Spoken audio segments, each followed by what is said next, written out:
सतनाम वाहिगुरु साहिब जीओ। श्री राग महला तीजा। बिन गुर रोग न टुटई, हਉ मैं पीड़ न जाए। गुर प्रसादी मन वसै, नामे रहै समाय।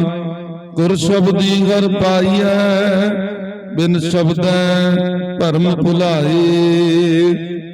मन रे निज घर वासा होए, राम नाम सालाहे तू फिर आवन जान न होए। रहाउ हर इको दाता वरतदा, दूजा अवर न कोए। शब्द सालाही मन वसै, सहजे ही सुख होए। सब नदरी अंदर वेखदा, जै भावै तै दे। हਉ मैं सबा गणत है, गणतै नो सुख नाहि। बिख की कार कमावणी, बिख ही माहे समाहे। बिन नामै ठौर न पाइनी, जमपुर दूत सगाहे। जियो पिंड सब तिसदा, तिसै दा आधार। गुर प्रसादी बुझीऐ, ता पाए मोख दुआर। नानक नाम सलाहे तू, अंत ना पारावार। जियो पिंड सब तिसदा, तिसै दा आधार। गुर प्रसादी बुझीऐ, ता पाए मोख दुआर। नानक नाम सलाहे तू, अंत ना पारावार।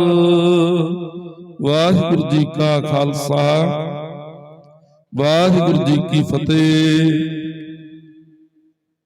बहुत ही वਡਭਾਗੇ हो जो आप जी ਨੂੰ ਸਾਹਿਬ श्री गुरु ग्रंथ ਸਾਹਿਬ जिहा गुरु मिलिया। फिर ऐसे गुरु की संगत आप कर रहे हो। बड़े ही ਵੱਡੇ ਭਾਗ ਹਨ, बड़े ही ਚੰਗੇ ਭਾਗ ਹਨ। ਤੇ ਜਿਵੇਂ ਕਿ ਆਪ ਸਭ ਜਾਣਦੇ ਹੀ ਹੋ, ਆਪਾਂ ਸਾਹਿਬ श्री गुरु ग्रंथ ਸਾਹਿਬ जी महाराज जी ਦੀ ਲੜੀਵਾਰ ਕਥਾ ਵਿਚਾਰ ਆਰੰਭ ਕੀਤੀ ਹੋਈ ਹੈ। ਹੁਣ ਤੱਕ ਸ੍ਰੀ ਰਾਗ ਦੇ ਸ਼ਬਦਾਂ ਦੀ ਵਿਚਾਰ ਹੋ ਰਹੀ ਹੈ। ਸ੍ਰੀ ਰਾਗ ਦੇ ਹੀ ਸ਼ਬਦ ਦੀ ਵਿਚਾਰ ਅੱਜ ਵੀ ਆਪਾਂ ਨੇ ਕਰਨੀ ਹੈ। ਤੇ ਆਓ ਜੀ ਵਿਚਾਰ ਦੀ ਆਰੰਭਤਾ ਤੇ ਗੱਜ ਵੱਜ ਕੇ ਆਖੀਏ, ਵਾਹਿਗੁਰੂ ਜੀ ਕਾ ਖਾਲਸਾ, ਵਾਹਿਗੁਰੂ ਜੀ ਕੀ ਫਤਿਹ। ਸ੍ਰੀ ਰਾਗ ਮਹਲਾ ਤੀਜਾ। ਇਹ ਪਾਵਨ ਪਵਿੱਤਰ ਸ਼ਬਦ ਸ੍ਰੀ ਰਾਗ ਵਿੱਚ ਤੀਜੇ ਪਾਤਸ਼ਾਹ ਗੁਰੂ ਅਮਰਦਾਸ ਜੀ ਮਹਾਰਾਜ ਵੱਲੋਂ ਉਚਾਰਨ ਕੀਤਾ ਹੈ। ਬਿਨ ਗੁਰ ਰੋਗ ਨਾ ਟੁਟਈ, ਹਉ ਮੈਂ ਪੀੜ ਨਾ ਜਾਏ। ਬਗੈਰ ਗੁਰੂ ਤੋਂ ਇਹ ਰੋਗ ਜੋ ਮਾਇਆ ਦਾ ਰੋਗ ਹੈ, ਹਉਮੈ ਦਾ ਰੋਗ ਹੈ, ਇਹ ਖਤਮ ਨਹੀਂ ਹੋ ਸਕਦਾ। ਕਿਉਂਕਿ ਗੁਰਬਾਣੀ ਦਾ ਫਰਮਾਨ ਵੀ ਹੈ ਕਿ ਕਿੱਡਾ ਵੱਡਾ ਰੋਗ ਹੈ ਇਹ ਹਉਮੈ ਦੀਰਘ ਰੋਗ ਹੈ। दारू पी इस माहे, कृपा करे जे अपनी, ता गुर का शब्द सलाहे। महाराज इत्थे भी यही फरमान करते हैं कि ऐसा ਵੱਡਾ रोग, ऐसा दीर्घ रोग जिसनू कोई डॉक्टर, कोई वैद हकीम इलाज नहीं कर सकता, जिसका कोई इलाज नहीं है। इस ਵੱਡੇ रोग नू तां केवल ਉਹ ਸੱਚਾ ਗੁਰੂ ਹੀ ਹੈ ਜੋ ਦੂਰ ਕਰ ਸਕਦਾ ਹੈ। ਸੱਚੇ ਗੁਰੂ ਕੋਲ ਹੀ ਇਸ ਦੀ ਦਵਾਈ ਹੈ।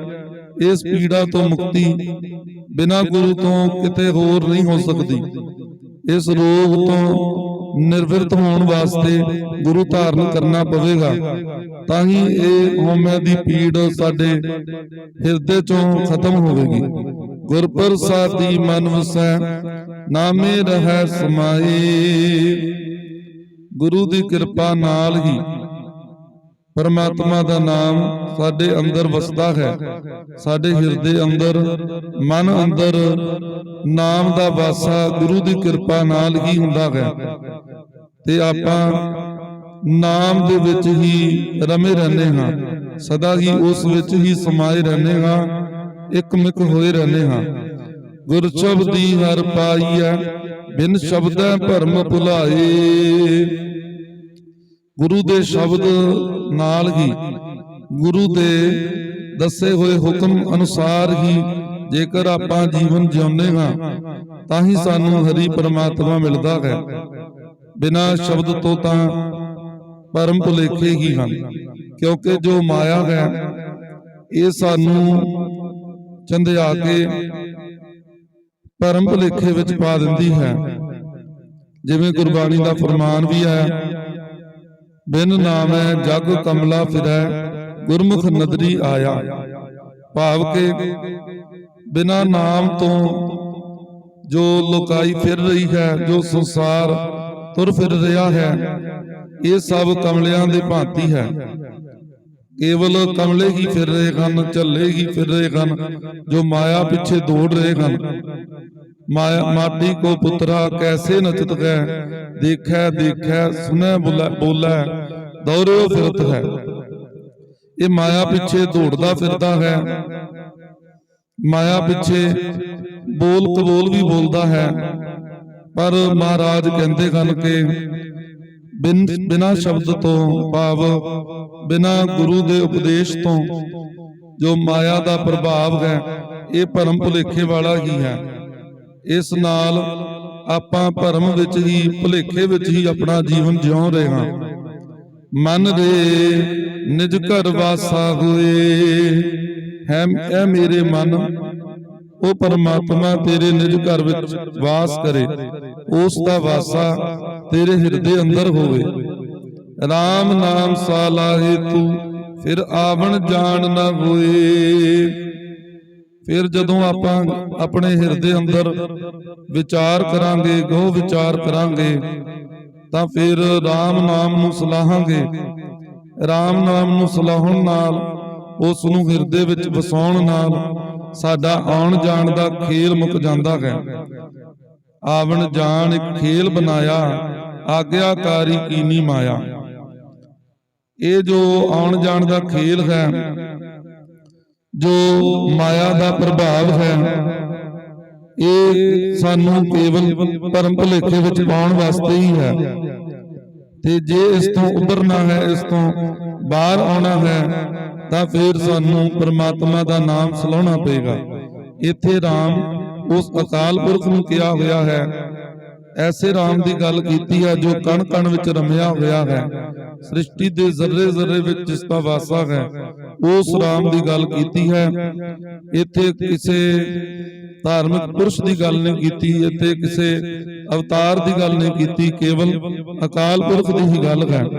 ਰਹਾਉ ਇੱਥੇ ਠਹਿਰਾਵ ਦੇ ਕੇ, ਵਿਸ਼ਰਾਮ ਦੇ ਕੇ ਗੁਰੂ ਸਾਹਿਬ ਅੱਗੇ ਫਰਮਾਨ ਕਰਦੇ ਹਨ, ਹਰ ਇੱਕੋ ਦਾਤਾ ਵਰਤਦਾ, ਦੂਜਾ ਅਵਰ ਨਾ ਕੋਏ। ਉਹ ਹਰੀ ਪਰਮੇਸ਼ਵਰ, ਉਹ ਦਾਤਾਰ ਪੁਰਖ ਕੇਵਲ ਆਪ ਹੀ ਵਰਤ ਰਿਹਾ ਹੈ। ਉਹੀ ਹੈ ਜੋ ਹਰ ਥਾਂ ਤੇ ਵਿਆਪਕ ਹੈ, ਉਸ ਤੋਂ ਬਗੈਰ ਦੂਜਾ ਹੋਰ ਕੋਈ ਨਹੀਂ। ਸ਼ਬਦ ਸਲਾਹੀ ਮਨ ਵਸੈ, ਸਹਿਜੇ ਹੀ ਸੁਖ ਹੋਏ। ਸ਼ਬਦ ਸਲਾਹਣ ਨਾਲ, ਭਾਵ ਕੇ ਗੁਰਬਾਣੀ ਪੜ੍ਹਨ ਨਾਲ, ਗੁਰੂ ਦੇ ਸ਼ਬਦ ਦਾ ਗਹੁ ਅਧਿਐਨ ਕਰਨ ਨਾਲ ਉਹ ਪਰਮਾਤਮਾ ਦਾ ਨਾਮ ਸਾਡੇ ਮਨ ਅੰਦਰ ਵਾਸ ਕਰ ਜਾਂਦਾ ਹੈ। ਫਿਰ ਸਾਨੂੰ ਸਥਿਰਤਾ ਹਾਸਲ ਹੁੰਦੀ ਹੈ। ਸਾਡਾ ਜੋ ਆਤਮਾ ਹੈ, ਸਾਡੀ ਜੋ ਆਤਮਾ ਥਾਂ ਥਾਂ ਤੇ ਭਟਕ ਰਹੀ ਹੈ, ਭਾਵ ਕਈ ਜਗ੍ਹਾ ਸਾਡਾ ਮਨ ਦੌੜ ਰਿਹਾ ਹੈ। ਗੁਰਬਾਣੀ ਦਾ ਫਰਮਾਨ ਵੀ ਆਉਂਦਾ ਹੈ, ਗੁਰੂ ਨਾਨਕ ਪਾਤਸ਼ਾਹ ਜੀ ਆਪਣੀ ਬਾਣੀ ਵਿੱਚ ਫਰਮਾਨ ਵੀ ਕਰਦੇ ਹਨ ਕਿ ਮਨ ਜੀਤਾ ਜਗ ਜੀਤ। ਜਿਸ ਦਾ ਮਨ ਵਸ ਵਿੱਚ ਆ ਗਿਆ, ਜਿਸ ਨੇ ਆਪਣੇ ਮਨ ਨੂੰ ਜਿੱਤ ਲਿਆ, ਤਾਂ ਸਮਝੋ ਪੂਰੇ ਜਗਤ ਨੂੰ ਉਹ ਜਿੱਤ ਚੁੱਕਿਆ ਹੈ। ਮਹਾਰਾਜ ਕਹਿੰਦੇ ਹਨ ਕਿ ਜੇਕਰ ਆਪਾਂ ਸ਼ਬਦ ਨੂੰ ਸਲਾਹਾਂਗੇ, ਗੁਰਬਾਣੀ ਨੂੰ ਪੜਾਂਗੇ, ਤਾਂ ਹੀ ਸਾਡਾ ਮਨ ਕਾਬੂ ਵਿੱਚ ਆਵੇਗਾ, ਸਾਡੇ ਵਸ ਵਿੱਚ ਆਵੇਗਾ। ਤਾਂ ਫਿਰ ਸਹਿਜ ਅਵਸਥਾ ਬਣੇਗੀ ਤੇ ਸਾਨੂੰ ਆਤਮਿਕ ਸੁਖ ਹਾਸਲ ਹੋਵੇਗਾ। ਸਭ ਨਦਰੀ ਅੰਦਰ ਵੇਖਦਾ, ਜੈ ਭਾਵੈ ਤੈ ਦੇ। ਉਹ ਪਰਮਾਤਮਾ ਸਾਰਿਆਂ ਨੂੰ ਹੀ ਆਪਣੇ ਨਜ਼ਰ ਅੰਦਰ ਵੇਖ ਰਿਹਾ ਹੈ। ਸਾਰਿਆਂ ਉੱਤੇ ਹੀ ਉਹ ਤੁੱਠਦਾ ਹੈ, ਹਰ ਇੱਕ ਉੱਤੇ ਉਹ ਮਿਹਰ ਕਰਦਾ ਹੈ, ਸਾਰੇ ਹੀ ਜੀਆਂ ਦੀ ਸੰਭਾਲ ਵੀ ਕਰ ਰਿਹਾ ਹੈ। ਇੱਥੇ ਵੇਖਦਾ ਤੋਂ ਭਾਵ ਸਾਰਿਆਂ ਦੀ ਸੰਭਾਲ ਕਰਨੀ। ਤੇ ਮਹਾਰਾਜ ਕਹਿੰਦੇ ਹਨ ਕਿ ਜਿਨ੍ਹਾਂ ਨੂੰ ਇਹ ਪਰਮਾਤਮਾ ਦਾ ਨਾਮ ਬਖਸ਼ਿਆ ਜਾਂਦਾ ਹੈ, ਉਸ ਪਰਮਾਤਮਾ ਵੱਲੋਂ ਉਸੇ ਨੂੰ ਹੀ ਇਹ ਪਰਮਾਤਮਾ ਦਾ ਨਾਮ ਮਿਲਦਾ ਹੈ। ਭਾਵ ਕਿ ਜਿਸ ਉੱਤੇ ਪਰਮਾਤਮਾ ਦੀ ਮਿਹਰ ਹੋਵੇ ਉਹੀ ਬਾਣੀ ਪੜ ਸਕਦਾ ਹੈ, ਉਹੀ ਪਰਮਾਤਮਾ ਦਾ ਨਾਮ ਜਪ ਸਕਦਾ ਹੈ। ਤਾਂ ਹੀ ਤਾਂ ਅਰਦਾਸ ਬੇਨਤੀ ਵਿੱਚ ਇੱਕ ਸ਼ਬਦ ਉਚਾਰਿਆ ਗਿਆ ਹੈ, ਕਰ ਕਿਰਪਾ ਤੇਰੇ ਗੁਣ ਗਾਵਾਂ। ਐ ਪਰਮਾਤਮਾ ਮੇਰੇ ਉੱਤੇ ਕਿਰਪਾ ਕਰ ਤਾਂ ਜੋ ਮੈਂ ਤੇਰੇ ਗੁਣ ਗਾ ਸਕਾਂ। ਇਥੋਂ ਵੀ ਇਹੀ ਗੱਲ ਪਤਾ ਲੱਗਦੀ ਹੈ ਕਿ ਪਰਮਾਤਮਾ ਦੀ ਕਿਰਪਾ ਨਾਲ ਹੀ ਉਸ ਦੇ ਨਾਮ ਨੂੰ ਜਪਿਆ ਜਾ ਸਕਦਾ ਹੈ।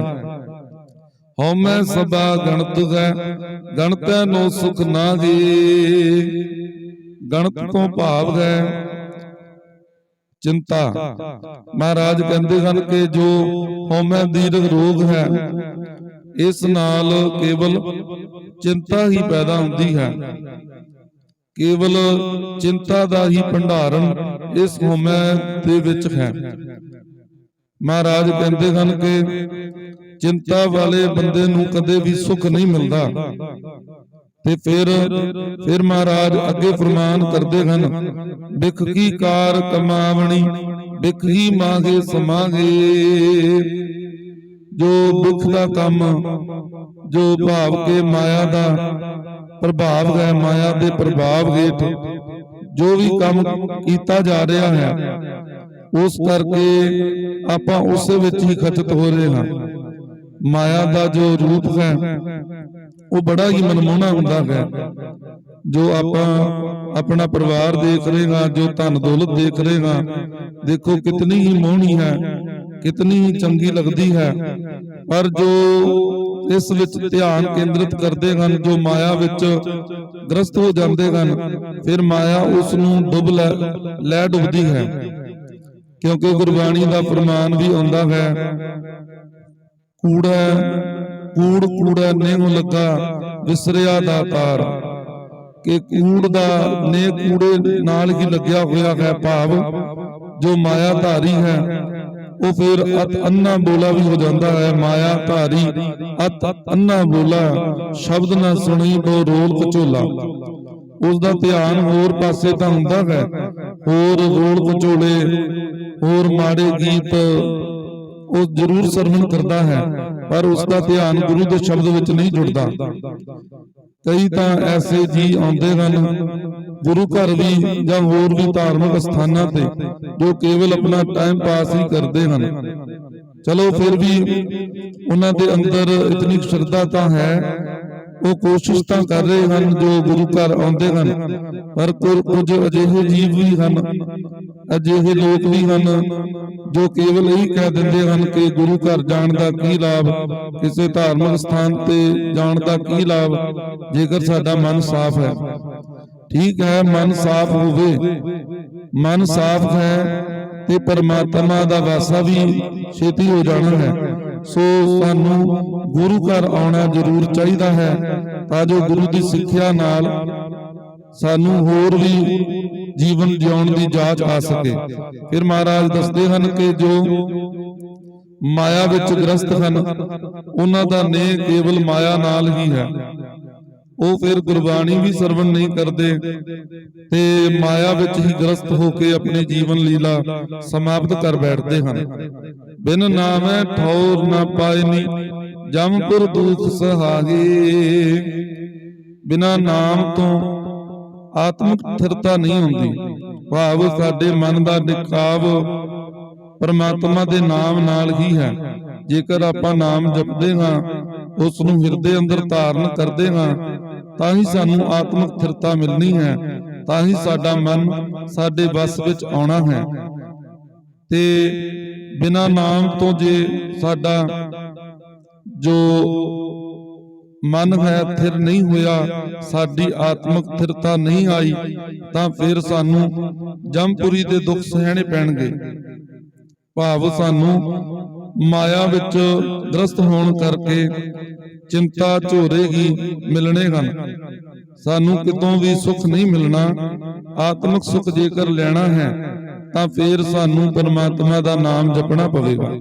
ਜਿਉ ਪਿੰਡ ਸਭ ਤਿਸੈ ਦਾ ਆਧਾਰ। ਇਹ ਜੋ ਜੀ ਹੈ, ਜਿਉ ਤੋਂ ਭਾਵ ਸਾਡਾ ਹਿਰਦਾ ਹੈ, ਸਾਡਾ ਮਨ ਹੈ। ਪਿੰਡ ਤੋਂ ਮੁਰਾਦ ਸਾਡਾ ਸਰੀਰ। ਇਹ ਜੋ ਸਾਡਾ ਅੰਦਰ ਹੈ, ਇਹ ਜੋ ਸਾਡਾ ਬਾਹਰੀ ਸਰੀਰ ਹੈ, ਇਹ ਸਭ ਉਸ ਪਰਮਾਤਮਾ ਦਾ ਹੈ, ਉਸੇ ਦਾ ਹੀ ਆਧਾਰ ਹੈ। ਭਾਵ ਕਿ ਸਾਡਾ ਜੋ ਸਰੀਰ ਹੈ, ਮਨ ਹੈ, ਉਸ ਪਰਮਾਤਮਾ ਵੱਲੋਂ ਹੀ ਬਖਸ਼ਿਆ ਹੋਇਆ ਹੈ। ਉਹੀ ਹੈ ਜੋ ਸਾਡੀ ਸੰਭਾਲ ਕਰ ਰਿਹਾ ਹੈ। ਗੁਰ ਪ੍ਰਸਾਦੀ ਬੁੱਝੀਐ ਤਾਂ ਪਾਏ ਮੋਖ ਦੁਆਰ। ਗੁਰੂ ਦੀ ਕਿਰਪਾ ਨਾਲ ਹੀ ਇਹ ਗੱਲ ਸਮਝ ਵਿੱਚ ਪੈਂਦੀ ਹੈ, ਤਾਂ ਹੀ ਫਿਰ ਸਾਨੂੰ ਮੋਕਸ਼ ਦੁਆਰ ਮਿਲਣਾ ਹੈ। ਜੋ ਸਾਡੀ ਮੁਕਤੀ ਹੋਣੀ ਹੈ, ਜੋ ਸਾਨੂੰ ਆਤਮਿਕ ਤੌਰ ਤੇ ਪ੍ਰਸੰਨਤਾ ਹਾਸਲ ਹੋਣੀ ਹੈ, ਉਹ ਸਾਨੂੰ ਗੁਰੂ ਦੀ ਕਿਰਪਾ ਨਾਲ ਹੀ ਹੋ ਸਕਦੀ ਹੈ। ਜੇਕਰ ਗੁਰੂ ਸਾਡੇ ਉੱਤੇ ਕਿਰਪਾ ਕਰੇ, ਜੇਕਰ ਸਾਨੂੰ ਗੁਰਬਾਣੀ ਪੜਨ ਦਾ ਬਲ ਬਖਸ਼ਿਸ਼ ਕਰੇ, ਤਾਂ ਹੀ ਆਪਾਂ ਬਾਣੀ ਪੜਾਂਗੇ। ਜੇਕਰ ਆਪਾਂ ਬਾਣੀ ਪੜ੍ਹੀ ਹੈ, ਉਸ ਨੂੰ ਹਿਰਦੇ ਅੰਦਰ ਧਾਰਨ ਕੀਤਾ ਹੈ, ਜੋ ਹਿਰਦੇ ਅੰਦਰ ਧਾਰਨ ਹੋਣਾ ਹੈ, ਉੱਥੇ ਵੀ ਗੁਰੂ ਦੀ ਸਹਾਈ ਹੈ। ਗੁਰੂ ਦੀ ਕਿਰਪਾ ਨਾਲ ਹੀ ਸਾਡੇ ਹਿਰਦੇ ਅੰਦਰ ਗੁਰਬਾਣੀ ਵਾਸ ਕਰਦੀ ਹੈ, ਗੁਰੂ ਦਾ ਉਪਦੇਸ਼ ਵਾਸ ਕਰਦਾ ਹੈ।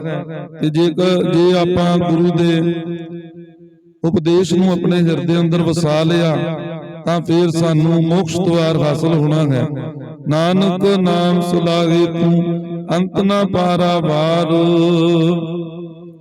ਮਹਾਰਾਜ ਕਹਿੰਦੇ ਹਨ ਅਖੀਰ ਵਿੱਚ, ਇਹ ਨਾਨਕ ਤੂੰ ਨਾਮ ਨੂੰ ਸਲਾਹ, ਨਾਮ ਦੀ ਉਸਤਤ ਕਰ, ਗੁਰਬਾਣੀ ਪੜ, ਉਸ ਪਰਮਾਤਮਾ ਦੇ ਗੁਣ ਗਾ, ਤੇ ਫਿਰ ਉਹ ਪਰਮਾਤਮਾ ਜਿਸ ਦਾ ਕੋਈ ਉਰਲਾ ਬੰਨਾ ਨਹੀਂ ਜਾਣਦਾ, ਪਰਲਾ ਬੰਨਾ ਨਹੀਂ ਜਾਣਦਾ, ਭਾਵ ਜਿਸ ਬਾਰੇ ਕਿਸੇ ਨੂੰ ਕੋਈ ਸਮਝ ਨਹੀਂ, ਕਿਸੇ ਨੂੰ ਕੁਝ ਵੀ ਪਤਾ ਨਹੀਂ, ਕਿਸੇ ਨੇ ਵੀ ਜਿਸ ਦਾ ਅੰਤ ਨਹੀਂ ਪਾਇਆ, ਉਹ ਪਰਮਾਤਮਾ ਤੈਨੂੰ ਮਿਲੇਗਾ।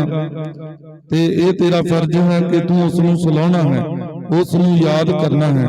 ਸੰਖੇਪ ਰੂਪ ਵਿੱਚ ਜੇਕਰ ਆਪਾਂ ਵਿਚਾਰੀਏ ਤਾਂ ਇਸ ਸੰਪੂਰਨ ਸ਼ਬਦ ਵਿੱਚ ਗੁਰੂ ਸਾਹਿਬ ਨੇ ਸਾਨੂੰ ਗੁਰਬਾਣੀ ਪੜ੍ਹਨ ਵਾਸਤੇ ਆਖਿਆ ਹੈ, ਭਾਵ ਗੁਰੂ ਦੇ ਉਪਦੇਸ਼ ਨੂੰ ਸਮਝਣ ਵਾਸਤੇ ਆਖਿਆ ਗਿਆ ਹੈ, ਗੁਰੂ ਦੇ ਉਪਦੇਸ਼ ਉੱਤੇ ਚੱਲਣ ਵਾਸਤੇ ਕਿਹਾ ਹੋਇਆ ਹੈ। ਜਦੋਂ ਆਪਾਂ ਗੁਰਬਾਣੀ ਪੜ੍ਹਦੇ ਹਾਂ, ਗੁਰੂ ਜੋ ਦੱਸ ਰਿਹਾ ਹੈ ਉਸ ਮਾਰਗ ਉੱਤੇ ਚੱਲਦੇ ਹਾਂ, ਤਾਂ ਫਿਰ ਸਾਨੂੰ ਪਰਮਾਤਮਾ ਮਿਲਦਾ ਹੈ, ਤਾਂ ਫਿਰ ਸਾਨੂੰ ਆਤਮਿਕ ਸਥਿਰਤਾ ਹਾਸਲ ਹੁੰਦੀ ਹੈ। ਇਸੇ ਨਾਲ ਹੀ ਇਸ ਸ਼ਬਦ ਦੀ ਸਮਾਪਤੀ ਹੈ। ਗੱਜ ਵੱਜ ਕੇ ਆਖੀਏ ਜੀ, ਵਾਹਿਗੁਰੂ ਜੀ ਕਾ ਖਾਲਸਾ, ਵਾਹਿਗੁਰੂ ਜੀ ਕੀ ਫਤਿਹ।